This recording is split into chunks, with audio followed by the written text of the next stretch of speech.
Bonjour à tous, vous êtes avec le numéro 1 de l'actualité ivoirienne.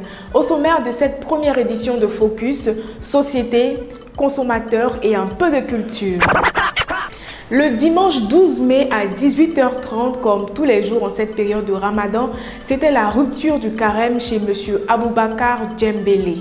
Résidant à Daloa, précisément à Sapia, il a l'habitude de rompre son jeûne entouré des siens et d'autres personnes de la communauté musulmane. Ce jour, en plus de ses compagnons habituels, il a invité d'autres voisins non musulmans. Au-delà du partage du repas, ce sont des précieux moments d'échange entre voisins qui n'ont pas toujours le temps et l'occasion de se rencontrer. Grand Bassam est une localité de la région du Sud Comoé située à 30 km à l'est d'Abidjan. En ce début de saison pluvieuse, un internaute sous le pseudonyme Facebook de Ekpalé Thierry nous explique que depuis la forte pluie de la dernière fois, les lampadaires situés derrière l'université américaine UIGB sont défaillants. Il affirme qu'une requête a été envoyée au service de dépannage de la CIE. Toutefois, la dite requête est restée sans suite à ce jour.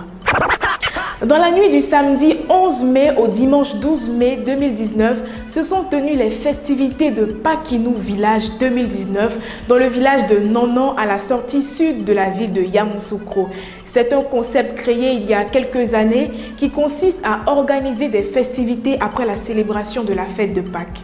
Alors, Pakinou Village a pour objectif de permettre à 4 villages, en l'occurrence Lobakro, Kosusu, Nda Konankro et Nanan, de communier en s'affrontant dans diverses disciplines telles que le concours de chant, de chorale et de danse.